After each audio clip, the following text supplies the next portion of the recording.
Hello, ladies and gentlemen, and welcome to the second episode of Gamer Chatter After Dark. I'm your host, the Hergel Man. And I'm your other host, Spike two five Am I seven nine. looking the right way? No, you're the other way. Yeah, there No, you I'm go. looking. So I'm looking at you now. Yeah, you're looking at me now. Just like Okay. if I do this, I'm looking at you now. All right. I'm going to end up getting a small thing and just putting it over here, just a little picture of your face. Yeah, perfect. We'll print out, just and then put it right there. Just get here. I'll give you the shot. Ready for it? Done. And nailed it. Perfect. Nailed it. Excellent way to start. Excellent way to start. Yeah, much better than last time. I haven't sworn yet. But then again, the night's still young and the booze Haven't is still fucking plentiful. sworn yet. God damn it! God, I gotta edit again. Oh, gotta edit. Didn't do it last time. So we're back. First, Oh, did you even introduce yourself? yeah, I did. Okay. No. My brain. I'm watching this bear rubber banding real hard.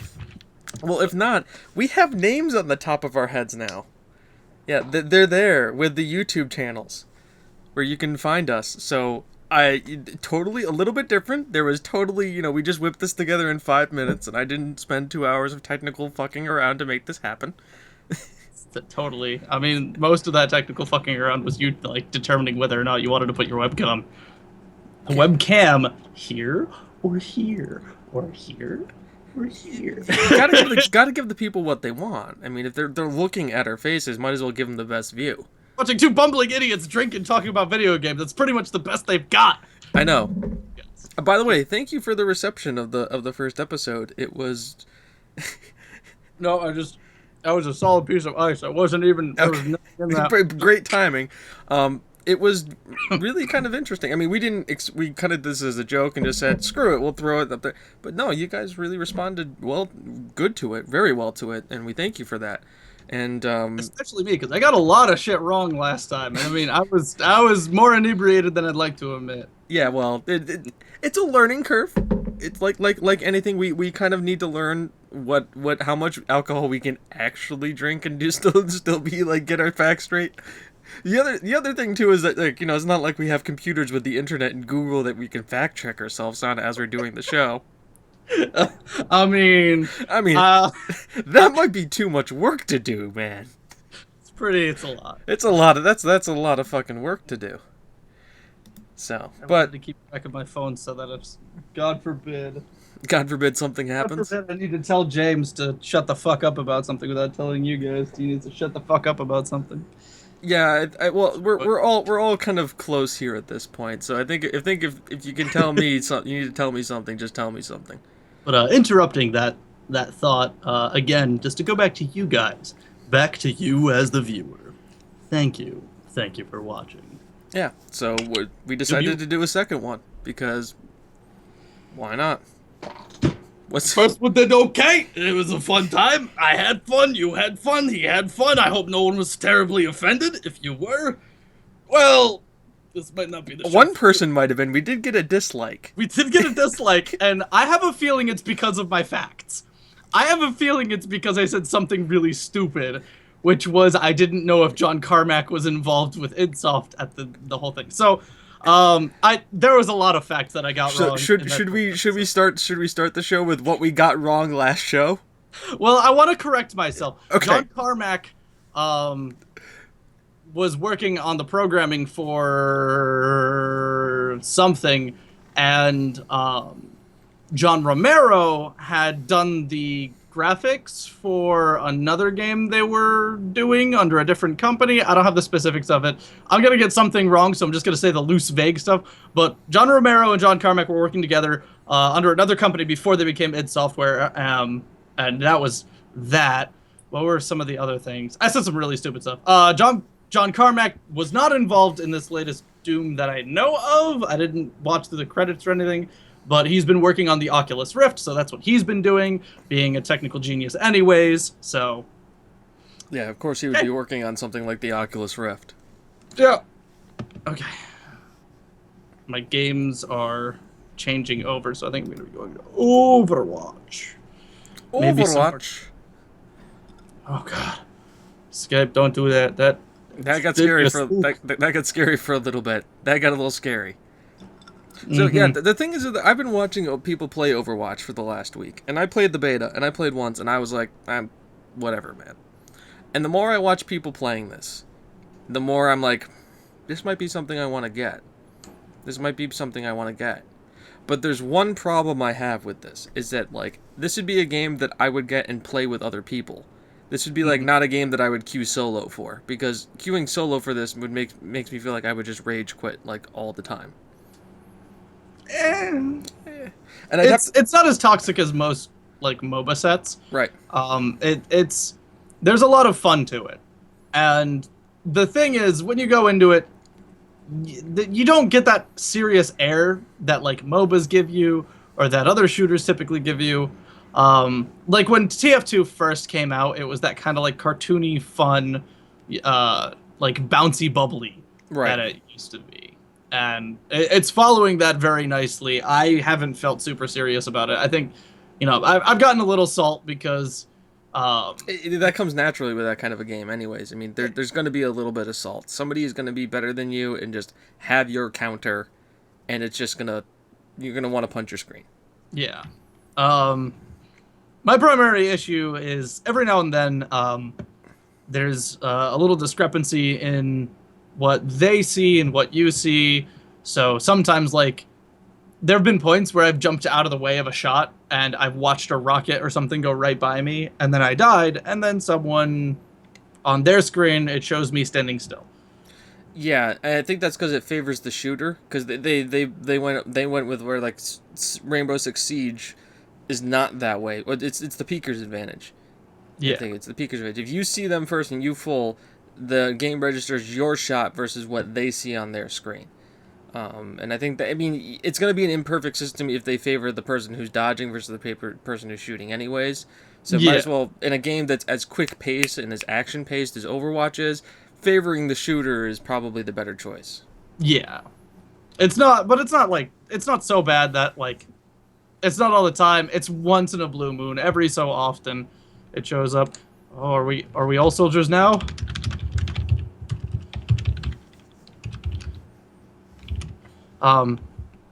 The cast is a lot, I feel a bit more diverse. They do more than in Team Fortress 2, which is a very important thing. Right.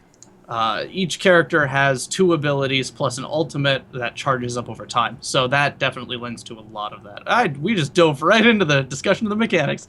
Not even introed like anything else. Super smooth. Yeah, no. Well, it's the most important part of the game because it's about the feel. Because that's the thing. You look at a game like Overwatch, and you can kind of, we can draw the similarities to Team Fortress 2 and CSG Source, Counter-Strike, Global Offensive. Because that's how close it is. It's very close. In fact, I would hardly even pull any draws to Counter-Strike. It is a lot way closer to TF2 than anything else. There's really no other games I would pull parallels to besides Team Fortress 2. It's Team Fortress 2. You got more classes, obviously. Yeah. And I shouldn't even say classes, you just call them heroes. It's what they are because none of them play the same. Not a single one. Oh shit. As per last time, I am playing the game I am talking about. I'm actually in a match right now, and a tracer just opened up and exploded on me. Game. It's very good though. It feels good. The characters feel the way they should. The fast characters all feel fast. The tanky characters feel tanky. Like you feel like you're rolling in hard when you're playing them. Even if they're not like as slow as they feel, you feel more massive when you're playing a tank. You feel lighter and floatier and glidey when you're playing someone who is supposed to be like that. Tracer. Genji. Tracer, Genji, I don't know. Literally, as you said that, Tracer showed up. But I mean, Go. But like each person has, again, the three skills. I'm currently playing Soldier 76. A lot of them have movement-based skills. Soldier 76 has a sprint. Tracer has a little dash. All sorts of people have different ways to do things, but not everyone has a movement-oriented set. May doesn't.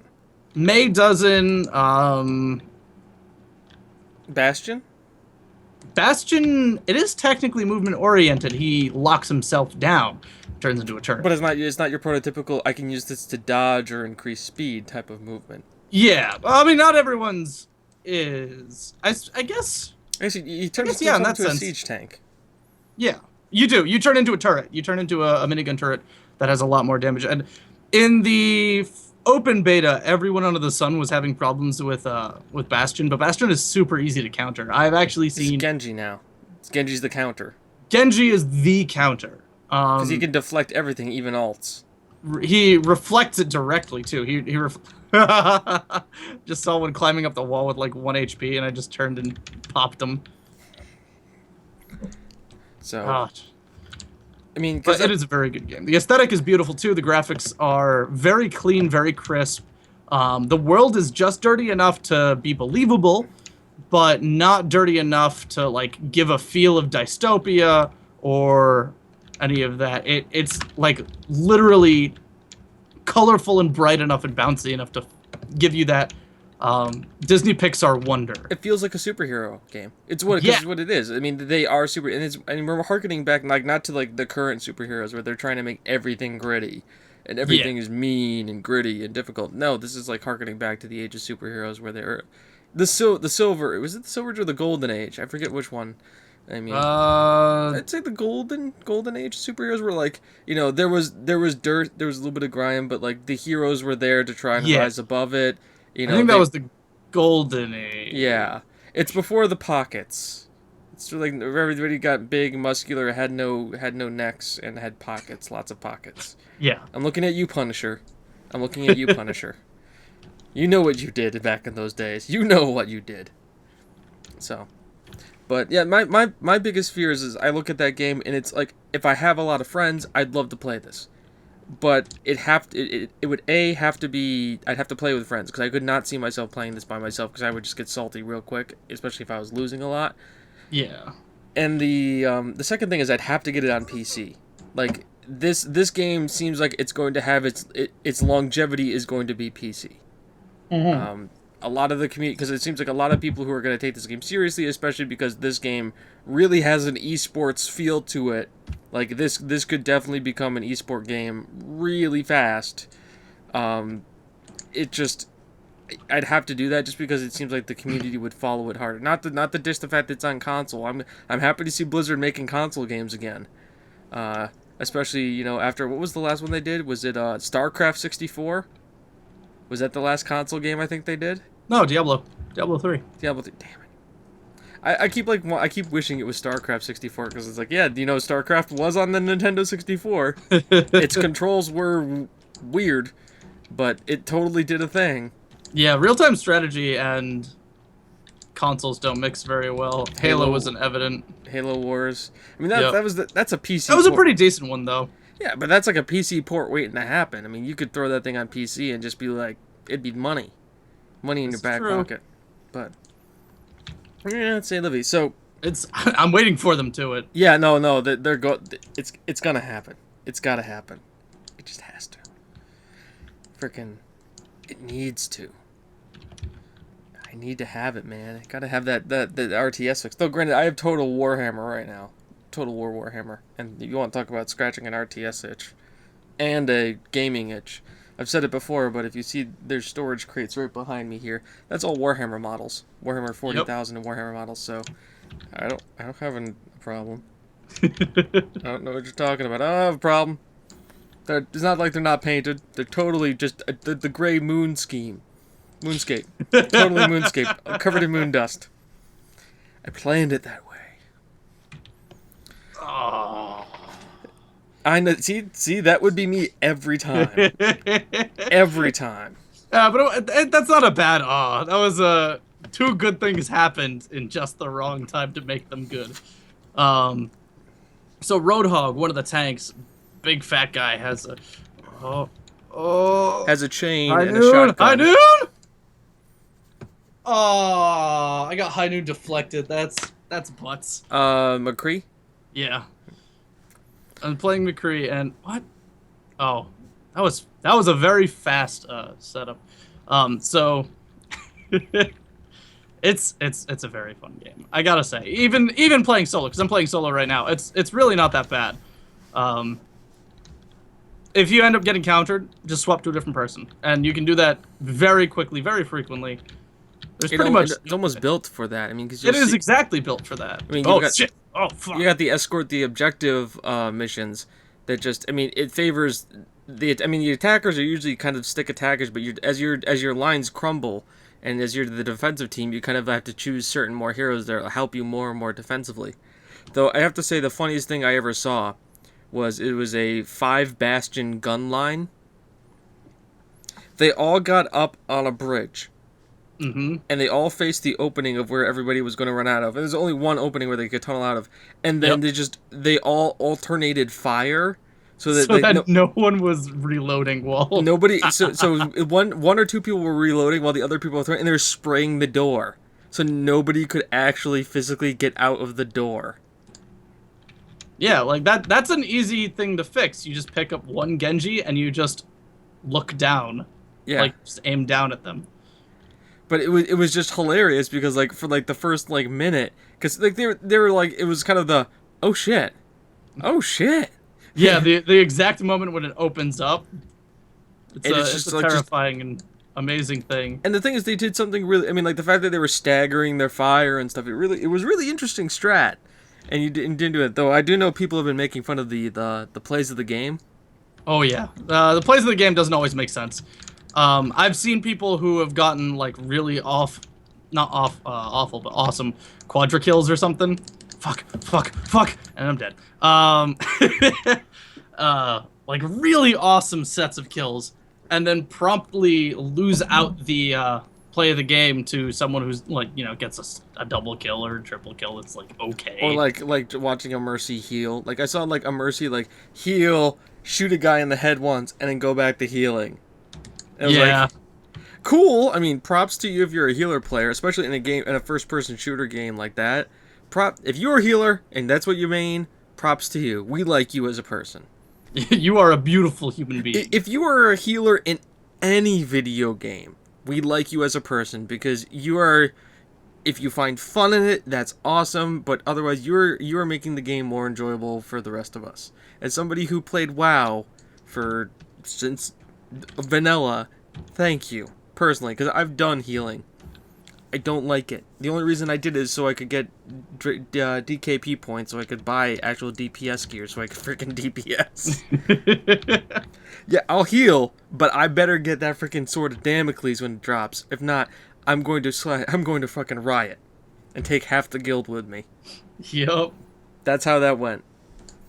Obviously, this is vanilla WoW. Nowadays, it just doesn't matter.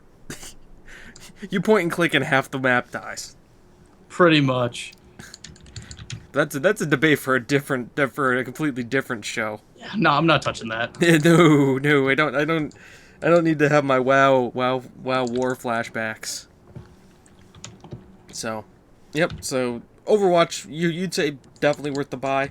Definitely worth the buy. See, and that's the other thing that I get stuck on is the price point of the game. I've sank more money than I'm willing to admit into this game already. Yeah. See, the thing is that I'd buy this game at $40. $40 to me is like right where that price point is because it has the microtransactions. But like paying like, full retail for that, and for me, it's just the game modes. Like there are really kind of like there are a lot of different maps, but there's really kind of only like 3 or 4 game modes right now. And I know everything else that's coming out is probably going to be free updates, free character updates and stuff. I get that. Yeah. But the price point for me right now is just a bit too rich. To me, it's not a that I wouldn't pay that much for that kind of a game. And I know that's what the price point, and that's probably because if it was it's on console. I look at something like this. If this was just a PC release, I'm pretty sure It probably wouldn't have been that price either. It Yeah. probably would have been, 30 to 40. $39.99, right? But because Yeah. they went console with it, they charge console prices, and obviously you got to do that across the board. They're not going to do it on PC only, because then people with the gaming PC, then there's going to be like, oh, how come we got a console player's got to pay $20 more for a game? Well, Yeah, you're gonna have that weird flame war. because I spent $500 more by building my own PC. But that, once again, that's a whole nother topic. Well, that's a topic for later on. Yeah, PC building. this is relevant. It's relevant, totally relevant to what we're Totally talking relevant. To totally what we're talking about right now, and not something we're gonna be talking about later. about. Right. Right. I like doing the glasses thing. It's, I'm glad- it's a lot of fun. I'm missing. I don't have anything. I don't have any ornamentation. Just Yeah, sad. these are actually prescription glasses for me. I just don't need glasses. So. Now, is it you don't need glasses, or do you just keep telling yourself you don't need glasses? Oh, I don't actually need them. They're for long distance. Like if I'm wearing these, I can like read something across a football field because I can actually like focus my eyes right. I have double vision very slightly, so it's just enough that makes distance a little difficult, but Just not enough. like enough to warrant getting a pair of glasses, but not enough to warrant updating them. Not really enough to. You're at that awkward moment where it's like, I could get new glasses, but money. I don't time. need them. I live my life every day without glasses, and I just saw them on my desk and was like, you know what? I'm gonna put these on today. So Today is glasses. Yesterday it was sunglasses. Next time, who knows? Who knows? All right. So Overwatch, it's a buy for you. yeah, it's a buy-in for me. I do agree. The price isn't necessarily the best thing, but honestly, after playing it for a while, I honestly feel that the price is worth it. Okay. Even as is. I gotta find a good spot for a turret. Bjorn, Torbjorn. Torbjorn. He's He's a Swedish. Swedish dwarf. No, he's just Swedish. He's not a dwarf. He never says anything about being a dwarf. I mean, I'm saying he's a dwarf. That's Alright. you saying it. That's me saying it. That's you saying it. That's me saying it. I am saying he's a dwarf because there's no reason for him not to be a dwarf. No Man's Sky. That just I know a lot of people are talking about it, but I'm one of those people. I look at No Man's Sky and say I'm happy that it got pushed back to August. Yeah, Because I most think for my wallet. I look at I think it was Nintendo one of the guys from Nintendo said that is that like a delayed game can always has the potential to be great, where a rushed game that was never good. So, though people talk about Final Fantasy VII, and we all know that one wasn't completed all the way. Nope. Nope, I can tell you a certain church scene you could go and do. You think they're gonna let you do that in the remake? I hope so. Let you revive Aerith? I hope so. Or are they just gonna leave it broken and be like, screw it, it's been like this for how many years now? I hope that they're gonna, make things complete. Make things. I just ulted with. Oh my god! I just wasted my. This is why I don't game and alcohol at the same time. This is why you game podcast and alcohol. You're triple tasking right now. Oh, I'm doing all of the worst things to do all at the same time. Yeah, no, it's gonna be hilarious. I mean, if you want to like understand Overwatch as a game, and Don't how watch me play. you're gonna see like the absolute thing like right there. You're gonna see like Chris playing it the entire time, and you're just gonna be able to see somebody who's like going through the stages of Overwatch, like elation, depression, despair, rage. I'm just waiting for that. Just like I'm done. Just puts it down. And just like, okay, good. I'm good with Overwatch now. I'm going to Doom because Doom guy. Oh, but I want to play Doom. But I really want to play Doom on super high quality settings. I want to play it on my new rig. I want it to be the first game on my new rig. How's your new rig doing? I'm like 70% done with it. Okay. So what you running? I'm running a 970 reference, FX 8350. There goes my turret. No. Hold on. Okay. I'm sorry. I'm being distracted by the game, and we're doing a podcast, and it's super unprofessional and totally not me on alcohol playing games. So this isn't the professional one. If this was the professional show, we'd be doing it's it so a bit different. bad. It's so bad that this isn't the professional one. We got more views though, which was really weird. Yeah, well, we also don't Twitch that one, so. Yeah. We had a lady streamer this week on the show. Yeah, you were telling me. Yeah, it was a thing. Thank you, by the way, for coming on the show, Sammy. We totally appreciate it. It was just, weird for me. It's like somebody else who's a streamer. It's like streamer in English on the show, and I was like, okay, cool, definitely. And it was a great time and a great blast, and we learned a lot about somebody who's trying to build a community with streaming. Especially from me, somebody who has access to all the gamer chatter streams and Twitches, and I don't do anything. I play my video games by myself. You're running them solos. I'm running them solos. I'm playing Total War Warhammer. How much more solo does it get than a real-time strategy game? Skyrim. Skyrim could be a pretty interesting community game. Because you can because there's a lot of backseat gaming with that one, but you can just do a ton of stuff. But at the same time, you can also go versus in real-time strategies. Yeah, but then I'm not good at real-time strategy games though. I play them because they're that doesn't fun. make it. That doesn't change that. Nah. Come on. It's so how much longer till you get your rig done? That's a good question. Hopefully soon. Hopefully soon. I'm hoping this month, because I really want to get back into doing my videos. I miss doing my videos, I miss the editing, I miss all of that. And I know a lot of people are going to say that editing is a royal pain in the ass, but... What's editing? What's editing? I don't know what this editing is. Every single show I do is just, it's forward a bag done, slap it up there, you're good to go. It really is. But I do miss making videos every day, and I distinctly want to keep doing that.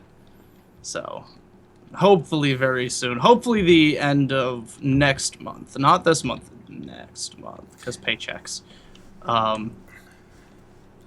Yeah, and then hopefully even when you get the new rig back, you'll actually keep doing this because. Oh yeah, no, I definitely will. The whole reason, one of the reasons why this got started is just like, wait, James can record shit. Well, pretty much. It was like, oh yeah, hey James, do you need a co-host this week? And I did that last week, and he was just like, oh, we have someone maybe, but and then I was late because I was at work. This isn't work. That was something. I'm not going to go into specifics, but it was something. Yeah. And then Gamer Chatter After Dark was born. And Gamer Chatter After Dark started because I really wanted to... God, fucking get out of here, you monkey. Your computer broke. My compy broke. Well, compy broke. And that's kind of sad. But don't worry. It'll get fixed. It will get fixed. And I am hyped for that. I'm going to play some Roadhog. Because Roadhog is super easy. By super easy, I mean I've played a lot of Pudge. You chain the guy, you shoot him with a shotgun, you win. Yeah, that's really it. That's the thing. That's the thing. You just go, you, boop, here, and I killed them. Is it bad that I just keep thinking of it's the Scorpion get over here? Just get over here. I actually think Here's a New Earth, You're Mine. Oh no, that's a different way to look at it. Yep. So Here's a New Earth, You're Mine. You're mine. You're mine. The Devourer Gutling Hook. The Devourer, is that what it's called? Yep. I didn't know their weapons had names. By the way, the one thing that would drive me crazy with that game too is the fact that you could buy loot crates in it. It's just... Yeah, I wish you could just straight buy the skins. Yeah. And I think that was just play of the game. I'm hoping so, because that was a good play. You want to charge? You want to charge me? You want to charge me? There we go. There's me being a gamer. Um, so This is a Twitch Let's Play without actually watching any of the gameplay footage. that's It's quite literally just what the this is video. That's what you're getting right now. Instead of getting like the gameplay, you get my mug, and you get to see me just reacting to what he's doing. It's pretty much what this is. So I totally lost my train of thought. My rig. Okay, so my rig, FX 8350. I'm running 16 gigabytes of RAM right now. I have a 750 watt power supply, which I'm fucking getting shot. Intending to overclock the everything. Fucking Just the everything. Everything. The processor is actually probably best overclocked from what I've seen about it and what I remember, but the card itself was really the weird part of it, because it's hard finding information about the NVIDIA reference for 970 because Best Buy is literally the only seller of it. They don't resell it through anyone else. It's just Best Buy. At least that's what I've been seeing. I think I have an NVIDIA 970. You probably have but I have the EVGA. you probably have an MSI or an EGA. I have an EGA. Not an NVIDIA reference, which is what I bought. Because you're in Best Buy all the time and you wanted that instant gratification. More so that it was on sale. Oh, that too. Well, yeah. It was an enormous sale. Well, it's because the new 1080 series came out. This was literally like 2 days before the announcement. So. They knew. Yep. They absolutely knew. All right, let me just shimmy shammy on here. And that's your current rig or the one you're building? That's the one I'm building. I probably can't afford the new cards. You don't want to run 2 Titans? I don't have the money for 2 Titans. But Otherwise, I would. Yeah, I think everybody would. I would. With infinite money, I would just keep linking cards together, and I would run a server through like. Actually, I'm actually pretty curious. I wonder how this is a weird thought of mine. So, okay, we're running on what? Oh, I need to mute the chat. I left the voice chat on in this game. Great. This is awesome. I'm just sitting here and I don't see, because I'm not looking over to this other screen. When I'm looking like this, I'm looking actually at James. I'm gonna call you Jamie. I'm so Hi guys. I'm so bad at names. This guy, that one. This guy. Yeah, that guy. You're having a good show today, man. This is freaking gold. I'm drinking. I need popcorn. I'm almost a spectator like everybody else. This is awesome. So I'm just sitting here, and then all of a sudden in my chat, which I need to mute, I thought it was you saying it because it was someone who sounded exactly like you, just going, "What the fuck are you doing?" I was just like, "What? I wasn't expecting this." I'm the sweary one. You're the one that's kind of professional-ish. Yeah, well, get a couple more beers in me, we'll start talking. So key thing, people, when you're playing video games while recording a podcast, make sure you change the settings to push to talk. No. They were speaking. Mute the other people. Just mute everybody. Mute everyone. Do not talk to other people except your co-host.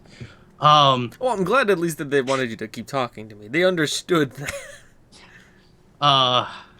So the idea was for instead of using like a 6 to 8 core processor, right, basically rewiring the hardware for using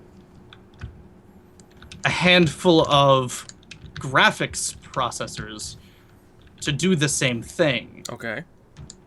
Because a standard processor utilizes advanced mathematics and calculations to do basically everything that it does, where a GPU basically runs simple calc real fast.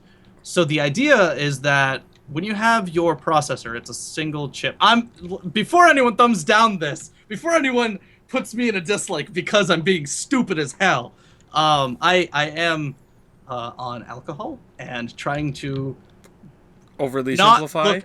I'm oversimplifying, and I'm not looking at details over, so I'm not checking, what I'm talking about. Well established that you're playing Overwatch well right now.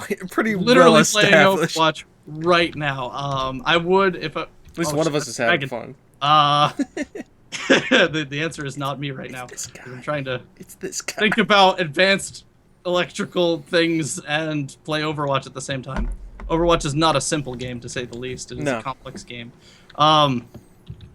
So It's a complex game that runs on simplified mathematical computations. yes.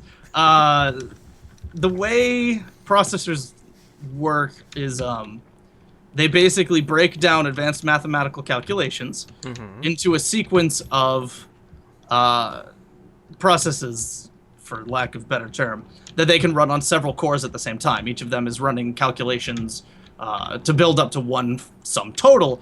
The point of that is each of the cores, and I think this Reinhardt just saved me. He did. The point of that is that each of these cores is something that's going to handle a chunk of lots of information at the same time. A GPU runs some information at the same time, but it pumps it out blazingly fast. It's kind of like how the original processors sort of worked when the first chip processor kind of happened. It was way faster than anything else that was, there at the time. And that's sort of how GPUs work now, but in a modern setting. Right. So the idea was to basically swap out that set and run it as a bunch of those GPU processors, breaking down the instructions from the first actual processor, from the main processor, and having it send out to the GPU, process each of those blazingly fast, and then send it back. So I just totally made that super complicated, and so basically, instead of having one unit doing multiple calculations at the same time, you're going to distribute all the calculations out to individual units and then have them meet back at your processing thing. yes. Okay. Because GPU processing and GRAM are faster than standard processing and standard RAM, but for specific tasks. Right, so instead of giving it multiple tasks, you're just single tasking each GPU. You're telling your processor to break down the task and then set it to the GPU. Because the GPU will do it faster. Isn't that what a multi-core processor kind of is? That's what it is, but But at the same time, I don't know. It's a thought. It's a thought thing. Because the formatting, the way they process files is also slightly different. Okay.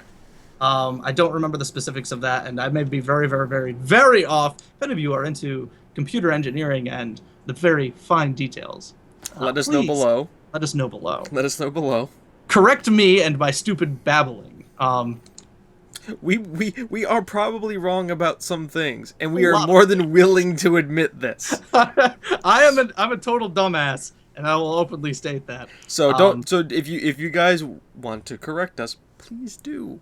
We don't mind. We won't take it personally. I love learning new things, so it helps me. I'm going to leave the game. Oh, fuck. I wanted to leave game before it put me in another game of Overwatch, so I could play something less intense so I can talk. Yeah, and so, and by the way, if you're commenting as "and fuck is your medium," that's fine. We don't mind a few curse words. I mean, if I was more professional, I'd have a counter right here, right now, but that involves editing and post, and I have to watch this 10 times, and I don't know. Yeah, not yet. If you guys watch this enough and we generate enough YouTube revenue to have me do that as a full-time thing, sure, yeah, definitely. I'll do that all day. By that we mean tell your friends, share, spread it around. Make this like butter on your morning toast. And Spread it. that's timestamp 39 minutes in. Gotta make sure I mark that one for later. Okay. Let's not die. Let's not die. So yeah, that's as far as I understand it. And so, what do you think? By doing that and simplifying down, do you think you're going to get greater processing power or just better speed in processing? Better speed in processing. Not so much better, but not so much stronger processors, but better speed. At the same time, I think, I mean, at that point, you may as well just run like multiple cores, so like multiple chipsets with multiple cores, and So server. may as well. But it's an interesting idea right. to maybe take a look at. So you're trying to like do something like a server, but on the cheap. Yeah, yeah, because Multiple. I mean, you're just kind of once again oversimplification. Oversimplifying. It'll probably end up coming out to about the same amount, but you built it. But I built it. The weird thing is, basically, and reverse engineering. Not blah, blah, blah, blah, blah. That's not the word I'm looking for. But altering the way that the files are going to be interacting with the setup. So it's going to be an interesting thing to look at. Right. As just a thought, a thought experiment. I don't expect anyone to actually try and do this or anything like that. Jeez, why is there so much environment in my way? It has level design? It has level design. This game definitely has level design. So for those of you who are just joining us recently or just coming in at this show only, my first time on Gamer Chatter was a quick discussion about, I forgot what game we were talking about, but when I was done talking, James almost immediately opened up with a game that he was playing, and he said that it had level design. And the joke about that was that every game has level design, whether it be roguelike engineered or static, and it was just a funny thing because I just finished talking about how developing a game is different than playing a game, and how you look at games differently from it. So it was so funny. Yeah, well, I aim to please. That's why I'm here. If I didn't give you stuff to laugh and talk about, then what would I be doing as a co-host? This is probably gonna be way worse than the last episode too. That's the second episode. The second episode never does better. It's the third. You got the sophomore slump. We get it. That's what's gonna happen here. Don't worry about it. We'll blame it on Overwatch. We'll blame it on Overwatch. God damn it, Blizzard. Why do you make such an addictive game, Blizzard? His voice do. I muted voice. Why his voice do? Oh no, I need to put that back up. Fuck you. I'm waiting for Chris to have his mic totally and start trying to talk for 10 minutes, and me just sitting here not telling him that his mic is muted, and smiling. And he's like, yes, of course, Chris, absolutely. I agree wholeheartedly. No, you still have your mic on, by the way. Yeah, no, the voice chat in-game was still on, and I thought I told it to not be on. So, once you get the rig, you're going to start doing your video recordings again. Doom? Is that going to be, like, the first series you're putting up is Doom? Super Nightmare Doom. Super Nightmare Doom? Yep. Iron Man Doom? Probably not Iron Man. I remember them saying, like, Super Nightmare is an actual difficulty. Yeah, no, I remember them saying, like, they ran the computer calculation saying that you could technically play Doom on the highest difficulty and beat it without dying. It's mathematically possible. Yeah, it's not probable. But it's not probable. Like, they said, like, even, like, the guys who have designed it have tried, and they're like, they've gotten pretty far, but they've died. And it was just like, they just put the controller down, it's like, done, man. I do want to pick up the expansions for Diablo 3 and do some stuff with that. I've been playing that recently. A lot, actually. Good, because I want to run a hardcore. Cool. You want to run a hardcore? I've been playing Season recently. Hmm. Which I has been haven't fun. played Season because I don't have any expansions or anything like that, and I I think it's only money. one. It's only one expansion. It's Is it? Is it just the one? just the one. It's just all the other stuff came free with that expansion. Oh, okay. I mean, it's due. It's due for another one. I mean, you can kind of understand why Blizzard. I mean, they just did Overwatch and they're releasing Legion for WoW, so I can kind of see why they don't have a Diablo expansion right now. Yeah. But yeah, I've been playing. I haven't been playing it, but I'm meaning to play it because I played Diablo 1 all the way through, Yep. and I've played a decent amount of Diablo 2, and I want to play some more Diablo 3. I want to get 4 people and I just want to run Hardcore.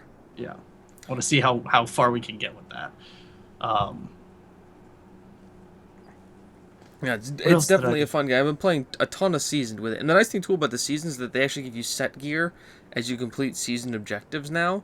Mm-hmm. So like I've actually been getting like set gear and like legendary items and shit, and it's great. I'm sitting going like, oh thank God, like this is scratching that freaking loot itch, man.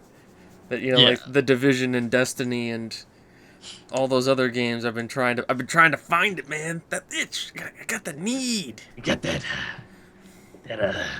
dark desire. There's that dark desire just to freaking loot all the bodies. Mm-hmm. Don't tell me why Quill Fiends drop 10 gold. I don't know. I don't know how that works in the game design sense, but freaking in this, it does. And I'm happy Yeah. for it. Back to Doom. Back to Doom. Back to Doom. You seem to do better on Doom. I seem to talk, but well, I can like slow down. I can stop on Doom. Yeah. And because my computer is not really all that great, I can actually like the frames are low, so I'll actually like have time mid fight to do stuff. To talk something. Yeah. And you as can also opposed- press the start button and pause the game. Yes, that's important. Ark.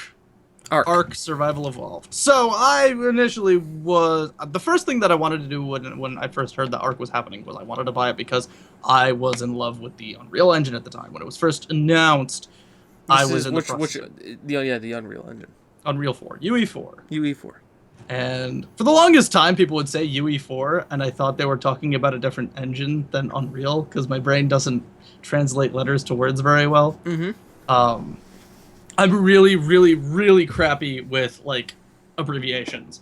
If you're not defining an abbreviation for me ahead of time, I will likely not know what you're talking about for very many things. Like, for the longest time, I just kind of shrugged off SS in MOBAs, and I guess that meant stay safe. It was another way to say someone's missing. Don't know why, but for the longest time, I didn't understand it, and I just ignored it, and I died a lot because of it. But Unreal 4 is a beautiful game engine, and working in it is a lot of fun. Working with it is a lot of fun. And it's engineered to be more versatile than just game design. You can do cutscenes and stuff in it really well, and it renders really, really nicely just as like a video launcher. So I think people are going to be doing more like independent films in that as well. I actually expect it to start taking into the market for like actual film. Okay. Mostly because it is a GPU rendering system. GPU renderers go way faster than CPU renderers. There's differences in control. It's nitty-gritty stuff that I'm not going to get into the details of, but I wouldn't see it on like a Disney Pixar tier, but I would see it on like Machinima tier? A Machinima tier, or even like the step above that. Maybe whatever the step TV. above Machinima is. Like TV? Yeah, like cartoon, like you know how there's this weird like and the 3D animated cartoons that are it feels like they're running at like 12 FPS as opposed to 24 FPS. Oh god, yeah. Like you look at them and they're just like super choppy. They're like I just immediately think of like the animated opening to Johnny Quest from like the late 90s, early 2000. oh, I can't put a finger on that. It My was like brain is just like it was like The Matrix, or God, I forget the show. It was on Toonami in like the mid 2000s. It had lions that were mechas, and there was like a battle. Was that God, Zoids? Zoids, yeah, it was definitely Zoids. I had my Xbox controller right over here. Now where did it go? Once It again, would've been everything. the wonders of podcasting. Wonders of oh, it fell off the chair. I'm going to disappear. I'll be back in literally a second. So you're stuck with me for a while. Oh my god! No, Yep. it's actually low. So It's actually those you actually had to get down and go there. Don't unplug your webcam. No, it's the webcam. It's on the opposite end is where the webcam's going. The opposite end was where the webcam's going. Yeah. Yeah, it was Zoids. Totally Zoids. That was exactly what I was thinking about. That never happened. Don't worry, it will totally not get edited out in post. That's my favorite thing is that whole scene is going to stay in here. Yeah, I can't. I'm excited. I ain't got time for that. I gotta Yeah, give the I people think what they I want. unplugged my my controller beforehand. Can I just like play normal Doom through the classic things? Is that a thing I can do? By normal Doom, I mean, you know, this Doom, while in... It is! It is! Yes! So what are you planning on doing? I'm playing Doom. You're playing Doom? Like, are we talking like 2016 Doom or like Yeah, but it has the graphics of old Doom- Doom. Like of- of Doom? the map is the new Doom. Oh, It's so cool! I didn't realize this was a thing. Hey, stop that. um. So yeah, Ark Survival Evolved.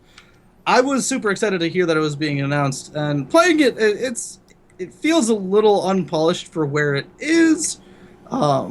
is it still in early access though? Yeah, it is still in early access, but like for since it was announced, I don't know how like far along they were when they announced it. I thought they were alpha. I don't when they announced remember. it. I don't remember if they were or not. But it was what am I thinking of? When they first, I don't have a history. My brain isn't working right now. I'm not gonna try and go into a history of things.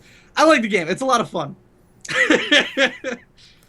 I picked it up recently because it was in something. It was on sale or something. It was in a Steam sale, humble bundle, one of these things. Yeah, it was in a thing that involved me paying less for it. Can I switch my weapon, or am I just stuck with the pistol? Oh, I think I'm just stuck with the pistol. And I like it. I'm having a hard time actually like playing it, mostly because my system isn't beefy enough to do what it needs to do in the game. The game is not spec'd for a low-end PC or a mid-end PC. It's spec'd for a high-end PC. Right. Their medium settings, I think, are set for like a GTX 660. Mm-hmm. And their high settings, which isn't the highest, is spec'd for 970. So it's not engineered to be, you know, a lightweight game. So what I'm doing for that is when I get the new rig, Right. I'm planning on playing that with some friends as well. And I want to see if they want to join in for the live thing. But if not, I want to find a couple other YouTubers or streamers, and I want to go ahead and I want to do a series on that, and I want to do a 4 or 5 man with Person. that. Yeah. With And that's Big, exciting. Big McLarge huge. Not Sergeant Swole. No, not Sergeant Swole. I'm not gonna make Sergeant Swole.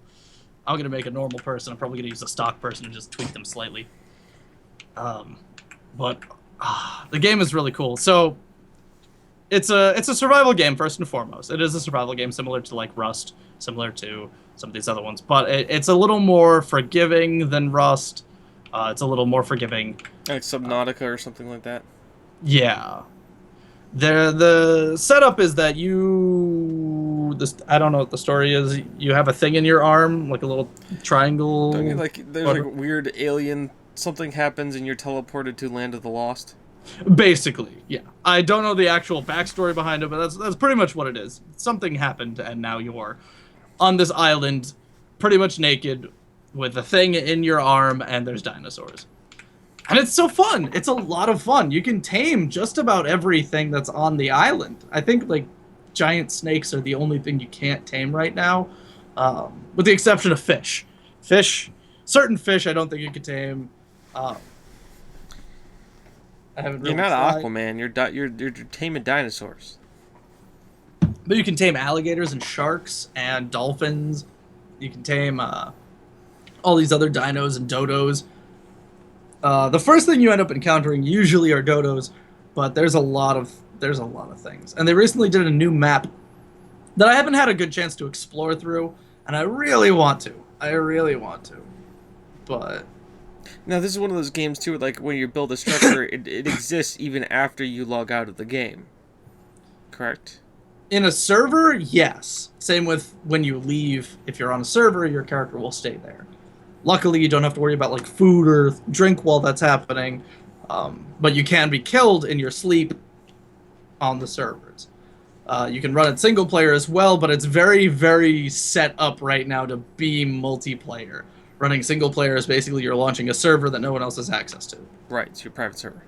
Yeah. Um, and I want to play more. I want to play more so bad. It's really good. Uh, it's buggy, but it's good. Well, it's still early access. It's still really, really early access. Yeah, yeah. Uh, this was like one of the darlings that came out. It came out in like the Rust phase of like it was Ark, Rust, and everything all came out. It came out in one go. Ark was not during the Rust phase. Was it? Rust came out at Rust was basically what put Unity on the map, Mm-hmm. and then like a few years later, Ark kind of showed up because they were like, we want to make a game, and we want to use the new Unreal Engine. Back when you actually had to subscribe to it and pay to use it. It's Unreal Engine is actually totally free for anyone to use. If you make money off of it, they have a set amount that you have to pay to them in order to keep the license on that. Okay. I think it's like 5%. It's super negligible as far as that goes. Other platforms, things are usually more expensive. I think Unreal 3 was like a $10,000 license you'd had to buy, Oh, and then it was like 15%. I don't remember the specifics of it. I haven't looked it up in a long time, but I don't need to because Unreal 4 is out and it's way, way better. But there's so many things I want to do in that game, and I can't because my computer isn't good enough yet. keyword there is yeah. Yeah. And this actually segueing into another game that I didn't tell James about. The Long Dark. I streamed that for a little while, and that is another survival game that was really, really good. The only reason why I bring it up right now is because I literally scrolled over it in my list of games because I'm like, what am I going to play? And keep looking at the camera so I can do this, so I'm not being a bumbling idiot. I'm not going to play anything. I'm just going to talk to you guys today. So, The Long Dark was very, very interesting. It doesn't have the same level of like hunty and gathering, not hunty gathering, like digging for resources. You don't really do that. You're scavenging a lot more. Okay. In Ark, in Rust, in every other survival game, crafty game, building game, you're out there, you're gathering resources, and then you're building a zone where in The Long Dark, you're using what is already existing. You're running from house to house, you're going from building to building, you're going throughout this frozen wasteland of, I think you're in Canada? You're either in Canada or Alaska. I don't remember which. They're mutually exclusive. Yeah. But you're up in the north of North America, and you're trying to survive after basically all electricity has been knocked out, period, and is still knocked out. You're not sure why it hasn't come back. Like, car radios don't work. I don't think even flashlights work. So it sounds like a major EMP goes off. Yeah. I don't remember if there even were. I'm trying to, like, I'm sitting here trying to think. I could open up the game and I can check it, or I can look at the internet, but I'm trying to rely on memory. But it's a fun game. It's really good. It's really interesting, and I'm expecting them to do a co-op mode because you're following two characters. Mm-hmm. Now, the story mode hasn't come out yet. They've just been going through the gameplay to make sure it works and it plays smoothly and there's not so many bugs. But there's a guy character and a girl character, and they're distinct characters. They have voices for each one and a distinct silhouette. I don't know about the color scheme. I haven't looked at it for a little bit, but there is going to be a story mode where you are trying to survive this area, and I'm excited for that. I think the story is that the guy and the girl know each other. You're supposed to try and meet up, and the guy the guy was a pilot and was low to the ground but still up in the air when the EMP went off. So you don't really have anything because you weren't expecting an EMP to go off. You weren't like expecting to travel. You were flying. You have, at bare minimum supplies. So I'm interested to see how that's going. I'm really hoping that they have a whole new thing for the story mode instead of going on the normal survival maps, that the story mode kind of puts you into kind of like a linear pathway, sort of like The Last of Us, but through their story. Right. And going that way. I really hope that's what happens, because that would give a good reason to play each one individually and as a unique thing. But Ark is a lot of fun. It's there's a lot of crafting and a lot of material hunting. And you can tame dinosaurs and you can ride dinosaurs, and there's a saddle for like just about everything. Some dinosaurs are big enough where you can actually build a platform on them mounted to a saddle, and you can start building on the platform. So you can build a structure and ride the dinosaur in the structure. It's so cool. I really want to play I've been debating. I want to get a set where I can play with like 8 to 16 players, not super too many, but not like, a 5-man co-op, and just kind of see break off into like groups of 4 and see what happens. And like have everyone just meet up at a spot, pick a direction, and then go for like a certain distance and then just stop. Or have, even better yet, have teams of people spawning in different spots. When you launch the game, you have a choice of 12 different locations, 3 north and then 3 for each of the other directions. And you can pick between each of those spawns. So having like a dedicated server would be really cool to do with that. And that's pretty much Ark. Is dinosaurs, survival, and a lot of fun. Riding T-Rexes in saddles. Riding T-Rex. I haven't caught a T-Rex yet. I haven't killed a T-Rex yet. You haven't found one, or have you seen them at least? I've seen them. Just recently, we launched a high EXP rate. There's levels in it too, by the way. Right. You level up and you gain stuff. But there's like a high level rate server that we're playing on. We have 2 servers that we bounce between, hosted between 2 different people. One that's kind of like a normal rate, a little bit boosted, and then one that's like 50 times EXP.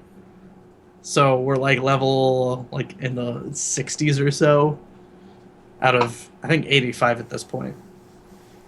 But it's interesting to say the least. It's really funny. We recently caught some giant birds, and while we were setting everything up, one of the other players accidentally hit a Brontosaurus because the Brontosaurus hitbox is fucking enormous. And Brontosauruses are super huge, and they have an enormous attack range as well. So they'll hit everything that's in the range of their tail and head. and just sweep through them, and we lost like all of our dinos to 3 brontosauruses that just went on a rampage. It was so sad. There were 7 parasaurs. For those of you who speak about dinosaurs in Land Before Time speak, there were 7 duckies. We had no Sarahs, no Triceratops, no Stegosauruses. We had like 5 or 6 of just about everything else we could find. Just lost them. Just don't piss off Littlefoot, man. Don't piss off a Littlefoot, because 2 other Littlefoots will kick your shit in. Our bird survived. One of our birds survived. Probably because it went to the air. No, it was just off to the side. Just like, nah. He was just like chilling over there. Actually, no, he survived because he was high level and we killed them before they finished off.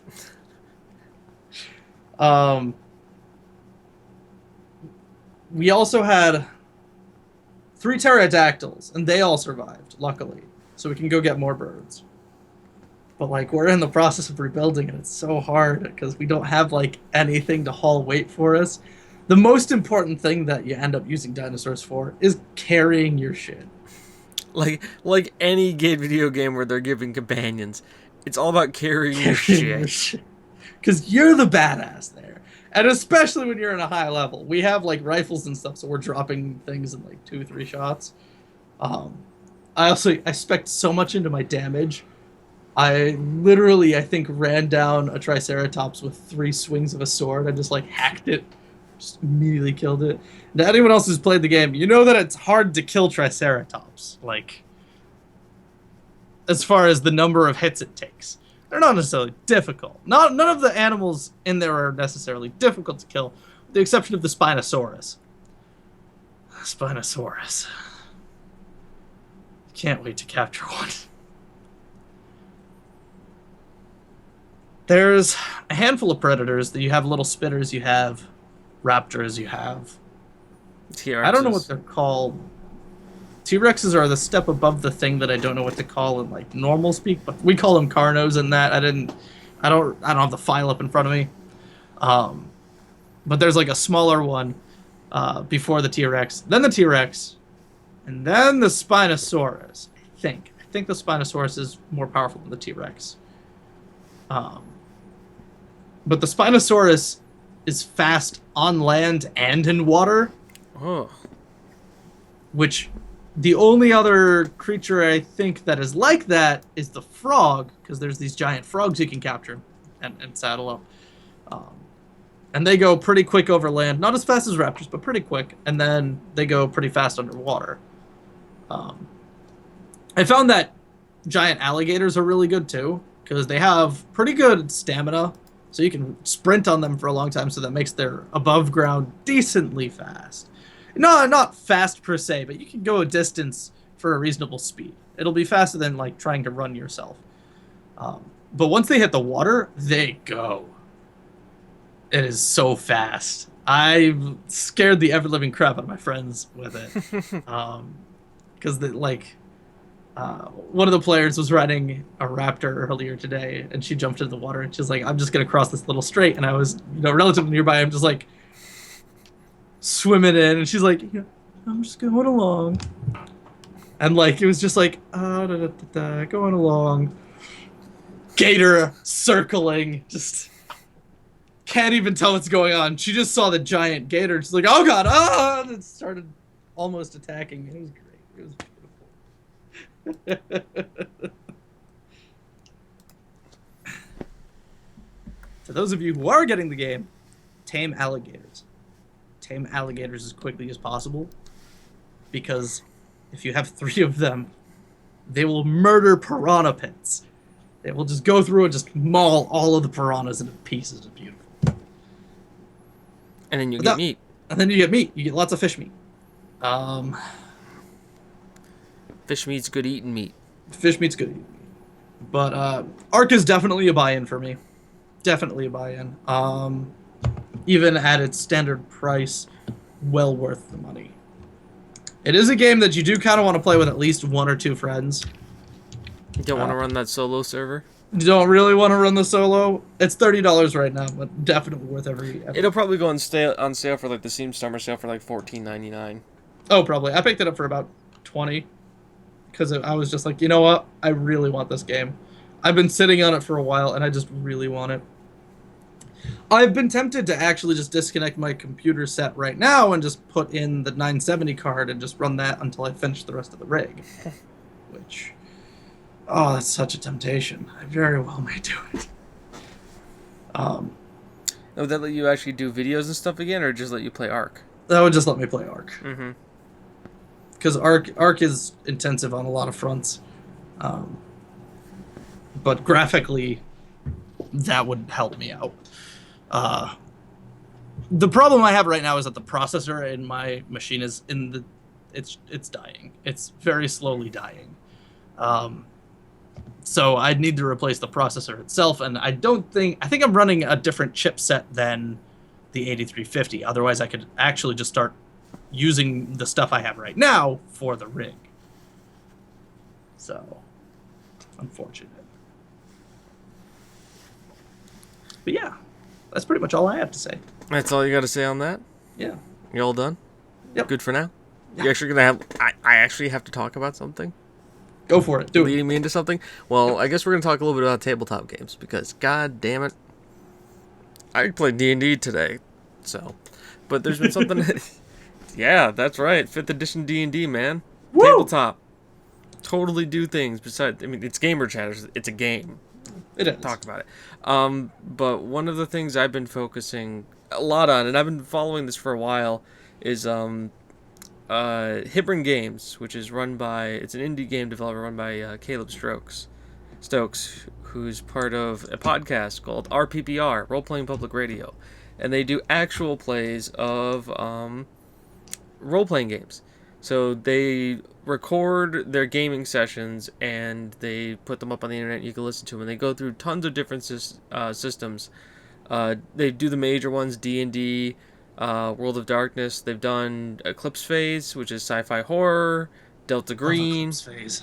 Oh yeah, I'm gonna be running an Eclipse Phase game, so soon. Is there space for that? Yeah, Is there's space for that. When does it happen?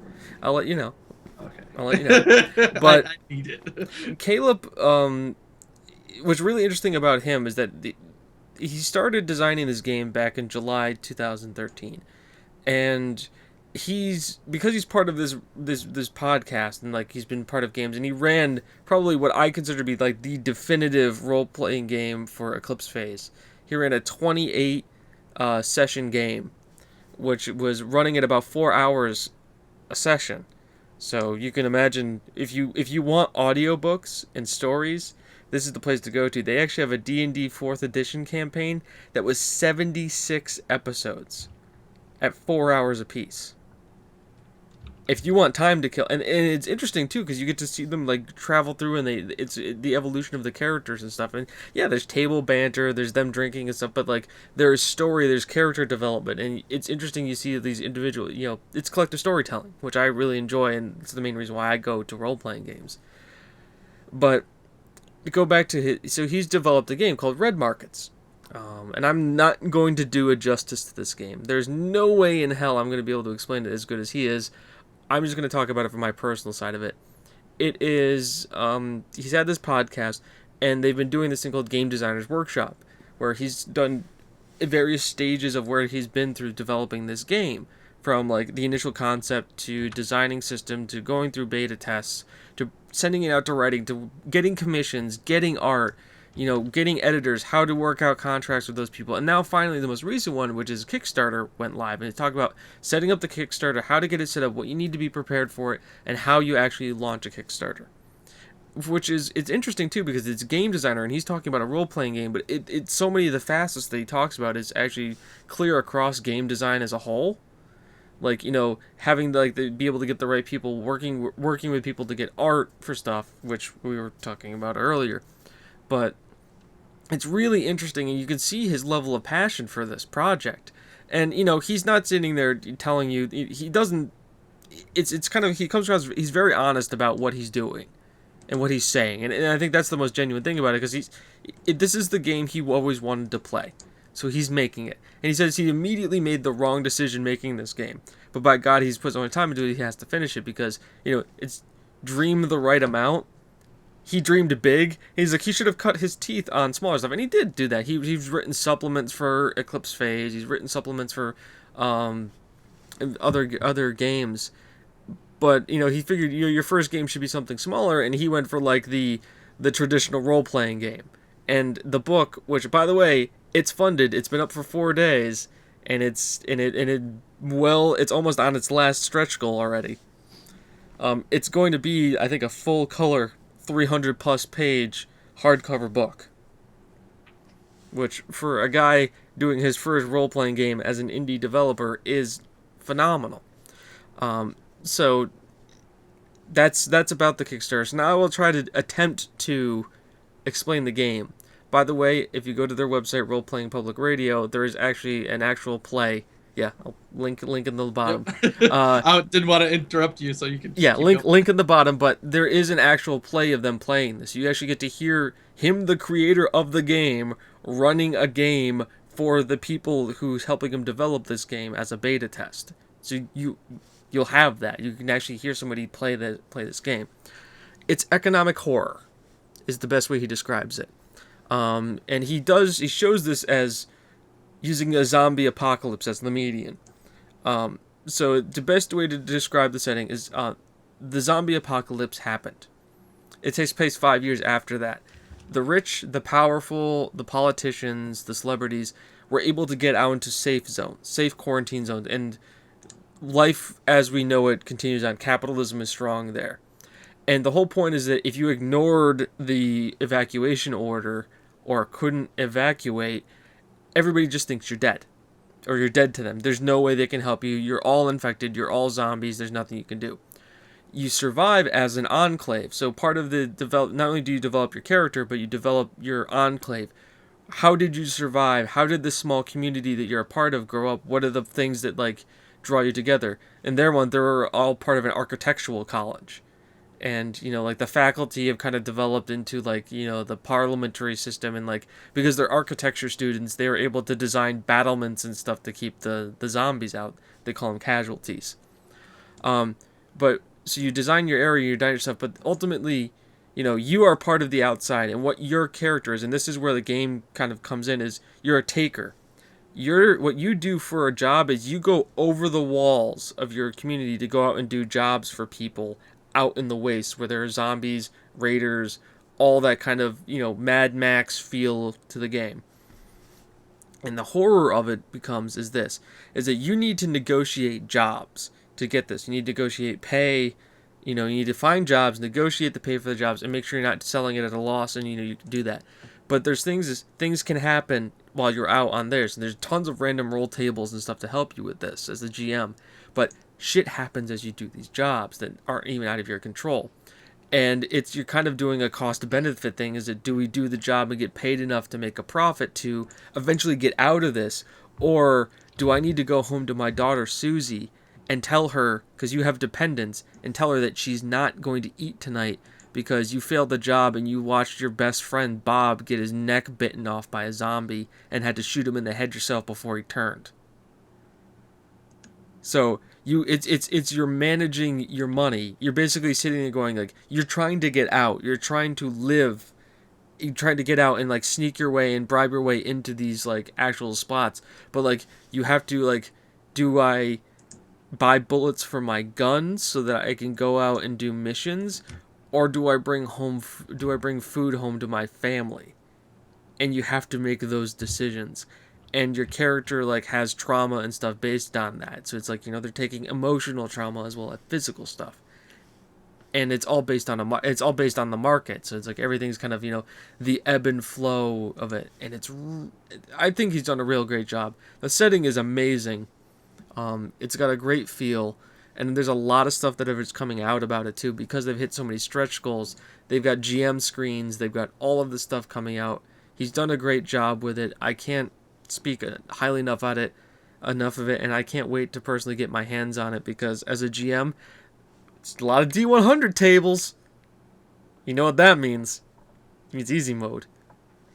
And the fact that you can play just this game, I mean, you could see, and I don't want to like take away from it, but like if you wanted to play Last of Us, the role playing game, this is it. I mean, it's got that feel. He always wanted he does it really based on economic horror, and you can really see that going through. Once again, I'm not doing this a justice, but look at it below, please. Even if you don't do anything, even if you don't like role playing games, look at it because it is amazing.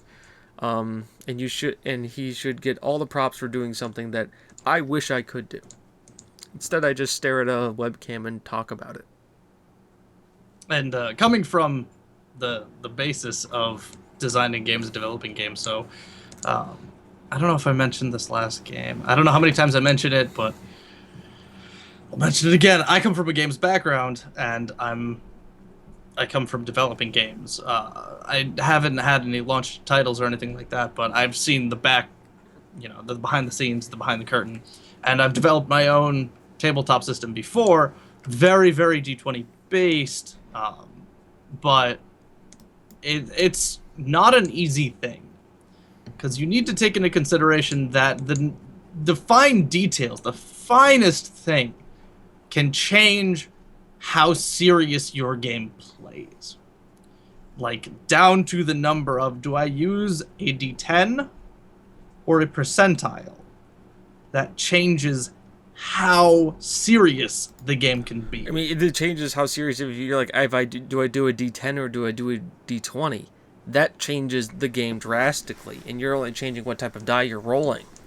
Yeah, I mean, I was using that as a perspective because a D10 and a percentile are really just tiny numbers in between. Mm-hmm. Versus, so for those of you who aren't necessarily super tabletop savvy, I have two really ugly dice. I have a D10 and another D10 with a 0 spot, so you can have percentile, and that goes from 0 to 99, or 1 to 100, depending on what you want to use. And it's either way. There's 100 combinations you can have, and the finest little thing can change the way a game plays, can change the way a class plays, can change the way anything goes, and it is such a fine balancing act. So like the fact that this guy's doing this is really cool, really, really cool. And you can talk to pretty much any new GM. Being a dungeon master for a rule set that already exists is hard enough, but having to sit there and create the rule set for two different sets of players, for people who are going to be on one side of the game and people who are going to be on the other, it's a very different thing, and it's intense to say the least. Yeah, it's very difficult. I mean, I know I've run a few campaigns as a GM. I've done 4th edition, 3.5, 4, D20 Modern. I've done Eclipse Phase. I've done Exalted. I've done Dark Heresy. God, I'm really starting to list off a few. I've done a few, and 5th edition, which is currently what we're running. And even though, I mean, like, yeah, so you've learned D20, that's fine, but the D20 Modern versus 4th edition versus 5th edition versus Pathfinder is leaps and bounds. Just the differences. Then you start getting into games like Fate, which are more storytelling based, and like learning those things. And the thing is too is that like, as the GM, most times you have to champion the system, because you better hope you know it better than your players do, because especially if it's a new system and something you feel very passionate about, because if you don't, they're going to have a lot of problems. It's going to be a lot of problems, because I find, and this is only in some cases, I'm not saying there's all those cases, but sometimes some players don't read, and they're just like, you do the work for me, I'm here to play, let's go, I like Mountain Dew. And you're like, cool, well, let's do a skill check. And you're like, what's a skill check? Okay, it's on your sheet. Where do I find on the sheet? Do you know what we're playing? Do you know where this is set in? yeah, we're playing D&D, right? Like, no, this is Eclipse Phase. You're in post-apocalyptic humanity living amongst the stars because Earth got taken over by Titans. Oh, yeah, yeah, no, I can totally get a character, right? So I can be the guy who shoots a gun, right? Yes, you can shoot gun, definitely. But we're in a social combat situation right now, so I don't know how drawing your sniper rifle in a cafe is gonna help. By the way, did you bring your sniper rifle to the cafe? That's a very interesting design choice right there. Your outfit is very unique Yeah, your outfit's very. in the effect that the cops are looking at Is that avant-garde, or are you out to kill me? you. Actually, a phrase I have used in role-playing. Is that avant-garde, are you here to kill me? But, I mean, now we're gonna get to think, but, like, really, you know, especially systems nowadays, it's very good, it's very great to see a system like this, a guy who's spent his time, his life, spent 2 years developing this thing, to see it succeeding as much as it has. And it's only 4 days in as of this recording. So it's something that I just want to talk about. I think I'm glad the book is gonna get made. I'm glad that my backing is there, and I can't wait to see what he does in the future because with all the goals and stuff that he's hit, it can only be better. It can only get better.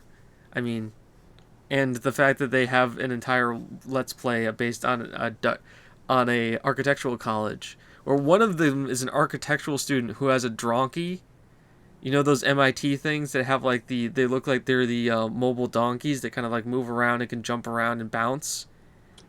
The robots that they've been making. It's the four-legged bipedal like I thing. haven't seen one of those. I haven't really been following the robotics. Well, we're gonna look this up afterwards on YouTube, but it's called a donkey. But in either words, it's like this robotic thing that's got 4 legs. It's kind of like a horse without a head, and it kind of can move around and stuff. But he has one, for whatever because he spent the character creation points on it, and they call it Ludwig, and he's got a hockey mask on it, like the horror hockey mask on him, and it's built in that it just does architectural quotes to like respond to commands.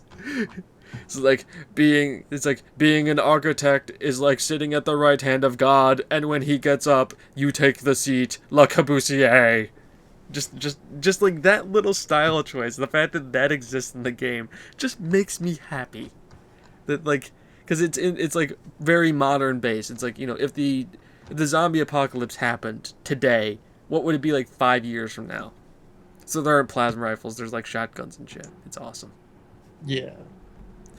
There was another tabletop system I was looking forward to for a while, and I still am. I'm just not looking forward to their price. Fragged Empire. Fragged Empire. I haven't heard of that one. So, a while back, I started development of a science fiction tabletop system that was modular so that you could pull different pieces out and move it around and basically fit it to any setting, situation that you're looking for.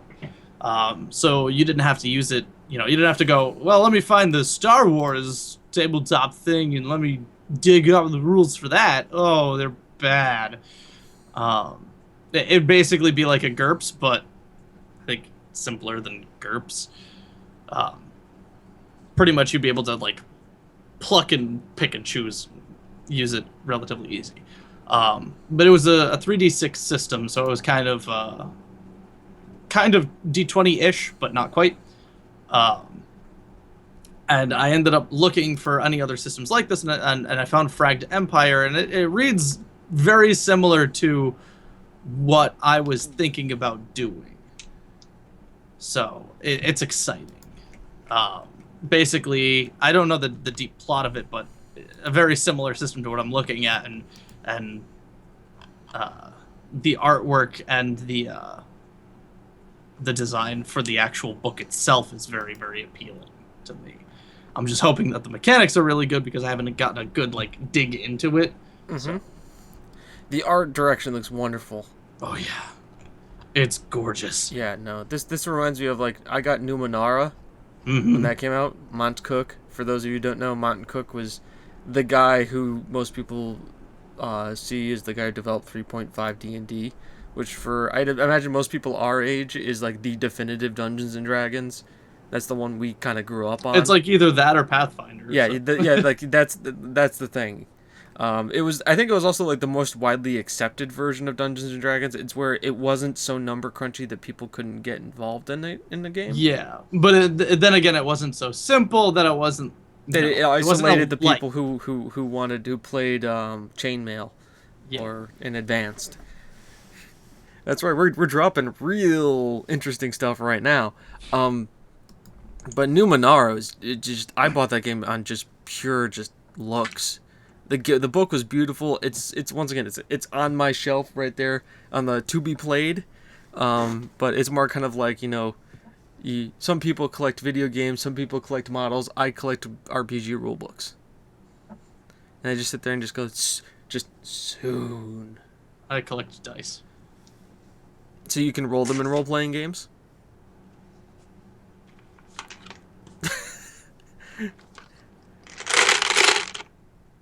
I have given away half of this bucket to new players at conventions. Important things to do, and very important to do. I would carry around a plastic baggie, and I would go to different matches. And if someone said, "This is my first time playing," I would just hand them the set. This is what you need to play. Good luck. Just say, "Welcome." And that is where I'm at right now. That is just the random crap. That's the random crap. The random crap. I actually have an overlay thing over that. So, 1.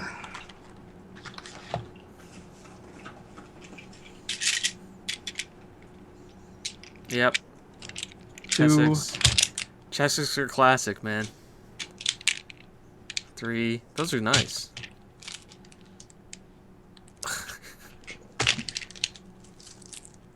5.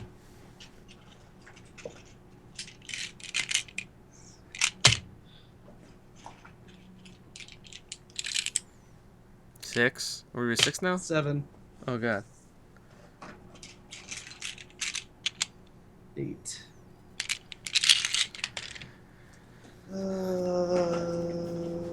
I think that's the last one.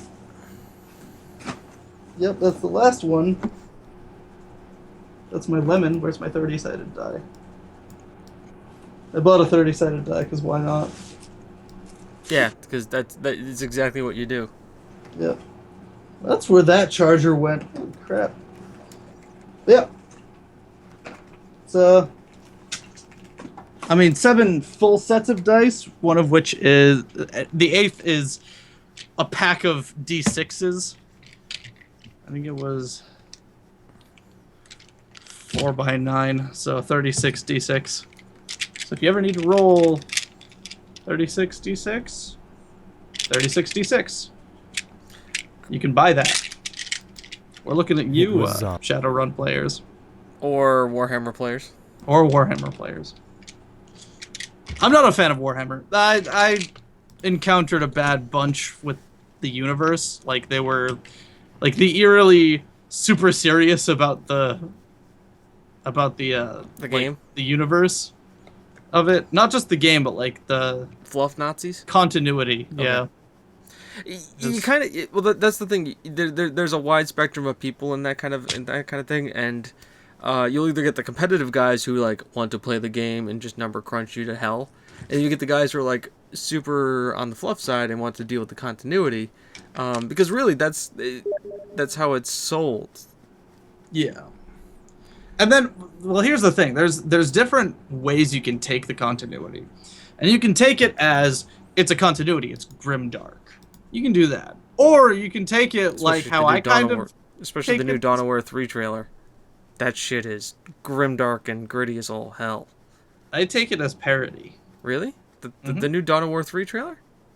The whole thing, the whole universe. It could be. It could be just they're having a laugh. Oh, it is. It is. I mean, the orcs exist in that universe, and if there's ever a parody of a universe, that's it, man. The orcs exist. There's the xenomorphs, which are not the xenomorphs, the fucking... Zerg? Zerg. Not the Zerg. Not the Zerg. What are they? Tyranids. The Tyranids, who are, like, Alien from Aliens.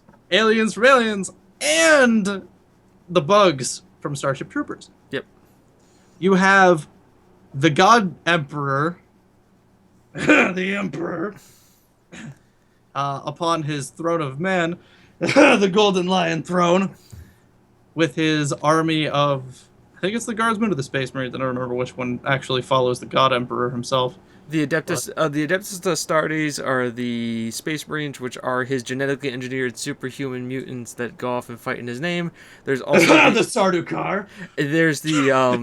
There's also just the regular Mook guardsmen who are militia are tithed into service as part of a planetary tide to the god Emperor of Mankind to fight his wars. I'm trying to remember which sci-fi reference that one was. Just But any Mook, red shirt, known to man. They're just regular dudes in the thing of horror. They're just Mooks. You could No. There was Aliens, the Marines from Aliens, because they're just totally unequipped and unprepared to deal with what they're dealing with. no. That wasn't it. Oh, I can continue with the other races. There's the Eldar, who are space elves, Yep. just straight up space elves. Yep. There's the Dark Eldar, which are the 50 Shades of Grey space elves, because they're into the kink. There's the Tau, which are the communists. They're all about for the greater good. They unify the realm. They're like the new upstart power. I can keep going here. Give me a sec. They're the Squats that don't exist anymore. Those are the space dwarfs. Yeah, I know they got wiped out. Yep, no, they don't exist anymore. The There's Chaos. There's the evil Space Marines. which are space demons. Yeah, well, there are Space Demons too. Yeah. There's both. There's evil Chaos Space Marines and Space Demons, and they're kind of interchangeable with how the armies play. There's they've got the Machine Cult, which is the faction of humans that actually believe that machines are spirits, and they believe in their own god, the Machine God, which is interesting because technology has been banned from advancing because of AI wars, so they believe most technology now in a religious reverence.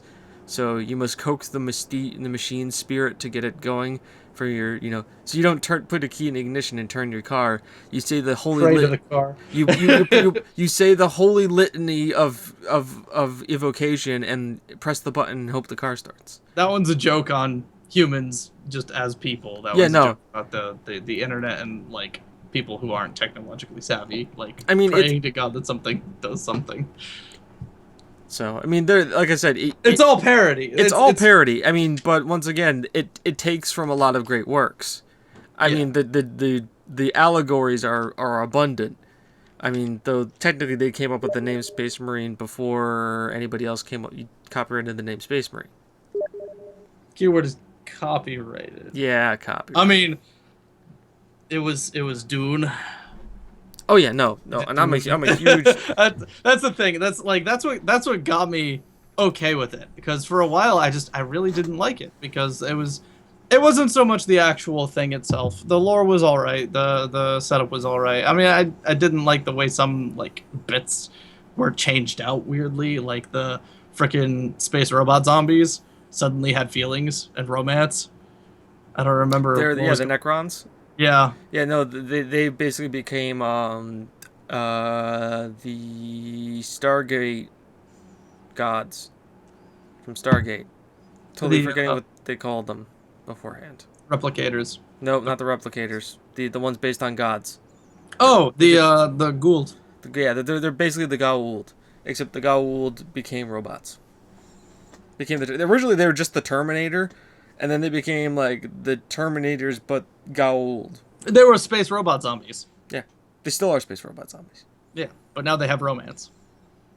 Because they're Egyptian pharaohs. That's the way I like to put it. Is now they have romance. Not that they have emotions, but now they have romance. Romance, which is more important than emotion.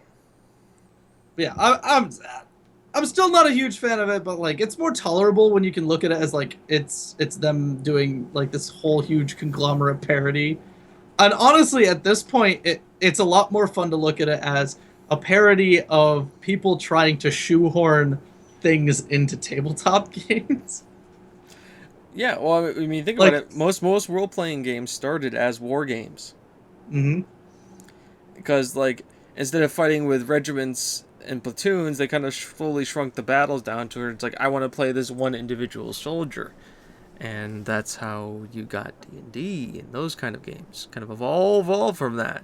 Yeah. So even your massive story, I mean, like, granted, some other massive storytelling games probably have evolved from someplace else, but like the beginning of tabletop role playing came from tabletop war games, which Excuse me. I never thought I would be a part of until somebody showed me that a battle tank from the Imperial Guard Brigade and said, I'm like, wait, I can build that? They said, yeah. I'm like, and you can play a game in it and it can do damage and stuff. I'm like,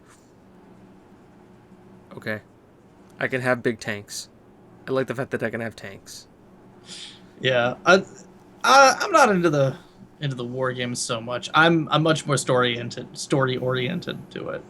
And actually, I'm excited because I'm planning on running Rise of the Rune Lords because I ended up picking that up.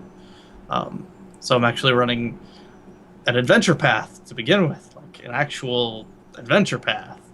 I've done campaigns in the past. I've done a lot of homebrew campaigns in the past, but I've never done one that was actually like pre-written out or anything like that. So this is the first time I'm doing one of those, and uh, I'm excited. I played a little bit of it, and I'm playing a couple others, but I don't know. It's something different, and I'm burnt out from trying to do homebrew because I did way too much homebrew way back in college, like early sophomore into sophomore year. It was abysmal. I was literally doing like a campaign every day. I overloaded myself very hard, um, and I'm still feeling that like DM backlash, like that burnout backlash Oh yeah, no, of that that. I know. Oh, I know that DM burnout backlash pretty good. But like running an adventure path, I feel is going to be better because I don't have to make as many like decisions per se. My decisions are pretty much like rules oriented, but not like story oriented. The Right. most I do is like, oh, which person is the crowd cheering for, or which person is this goblin going to talk to today? So, I heard a really interesting way of a guy how he explains how he DMs games, and he mhm. says outside of combat, and sometimes even in combat, the only time he makes a player roll is that if the failure is more going to be more interesting than the success, or if they ask for one. And he says that has created so many great opportunities. Like I think he ran. It was he was running a game much like Red Markets, but it's like, you're at an abandoned warehouse and you're trying to pick a lock. Eventually, you're going to pick the lock. Yeah, That's not the matter of picking the lock. It's just like there's nothing there that's interesting for it to happen to you while you pick the lock, so you just do it. It's not like D&D where you roll your sleight of hand. Oh, you didn't get it. You didn't pick the lock. It's like he assumes like you're your own special snowflake because this is role playing games. you have the talent enough to do it. You have the talent enough to do it, and it's not for a storytelling purposes. This is that throwaway scene that you see where the guy just goes click click and the door opens. Like it assumes you have the talent to do it, and it's really just a setup to get you to where you need to start making roles or making role playing decisions. Yeah. I honestly I think I might start doing that more or encouraging other people to do that more because the thing that frustrates me with like a lot of tabletop games is your person literally can call upon the gods to do shit for them or can summon demons in like legions of amounts or like can do all this crazy shit and then like oh look I forgot to buckle my shoe, that type of thing. Like Yeah, I a I DC actually 15 on something. It's if you have a plus. The thing I hate are auto fails. yeah. Auto successes I'm okay with because it's you did the thing. Yeah, you know how to do it. It's assumed you know how to do it. You did the thing. It usually doesn't lead to anything too much more exciting. And I don't do auto successes when I DM. I don't do auto successes. I don't do auto fails. I mean, I'll do an auto miss for like an attack because there's all sorts of things that can go wrong with attacking something. But Okay, like, now I got a little bit different for you because I put auto fails in my game, and I do it for a reason. I do it for a story thing as a GM to coerce somebody. So I'll look at somebody and I'll say, listen, all right, this guy's creating an illusion of your god in front of you. What you believe or what you believe would be a vision from your god. Now you can roll to see through his bullshit you, or you can choose to fail, and I'll give you a reroll at any point in time later on. But if you choose to fail, we're gonna play this out, and you're well, gonna believe wholeheartedly in it. that's choosing to fail. That's not automatically failing. Oh, so you're talking like you're not Like, trained to do you have this. a 45 in your lock picking. You Yeah. roll a 1. You don't pick the lock. It's a DC 10 lock. I hate that. I hate that. And that is the number one thing I hate in tabletop games is no matter how high your skill is, if there's an auto fail setup, you're going to fail. Like, excuse me, I know exactly how the universe functions. You're telling me that I can't calculate the distance from where I am to that goblin. I could tell you the circumference of the Earth in a base 2. Because I'm that intelligent. Why can I not tell you how far a goblin is?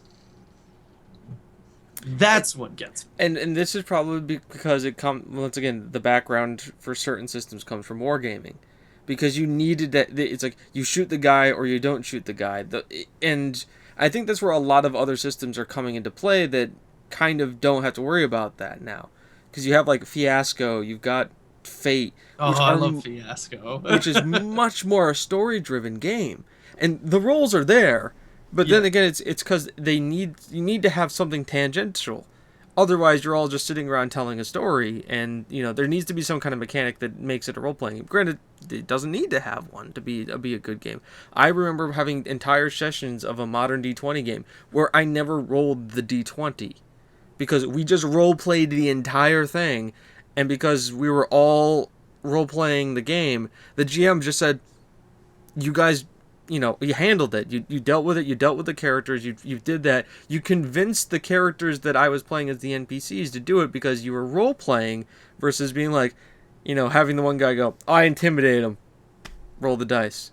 It's like, okay, how? What do you say? What do you do? What's your thing? Nah, I just intimidate him. Let me get to swinging my sword at people. Which there are systems for that too. D&D is a really good combat system. I would say the best combat system is 4th edition D&D. 4 definitely has the best combat Four, system. if you want to play World of Warcraft, the tabletop role playing game, get D&D 4th edition. It is a great thing. Combat hands down. You can make I as a GM I ran a couple campaigns in that. I found it difficult to make encounters, but though it gives you a lot of great tools for a GM for making encounters too. It's just that level it 1 or 2 levels above where your party's at, because if you do it at the same level they are, they're gonna raffle stomp it. They're gonna raffle stomp it pretty damn hard. Especially if you got power gamers. God, that game system is not made for power for any. If you're The thing I love the most about 4th edition is that there's that entire archetype of class for specifically maneuvering enemies. Yeah. Like the manipulator. That's something that no other system I've seen really has in their combat. And I'm very situationally aware of what's going on in games. I was playing Rise of the Rune Lords, and to those of you who know Rise of the Rune Lords, you end up going through a maze. I literally went around a wall in the maze by going through another wall, because I don't I like using the totality of my environment.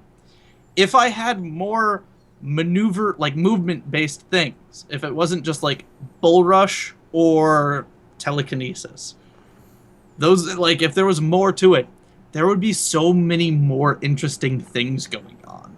Like if you had a class built around moving a person 2 to 3 squares at a time, you could do so many cool things.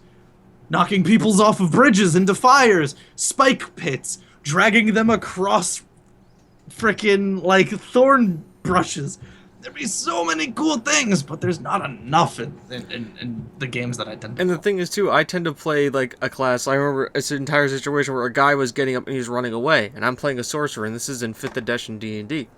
And I go, okay, I want to do something. And the guy's like, what do you want to do? I'm like, I asked the GM, like, can I do this? And he's like, well, what do you want to do? I said, I want to cast Frostbolt. He goes, okay.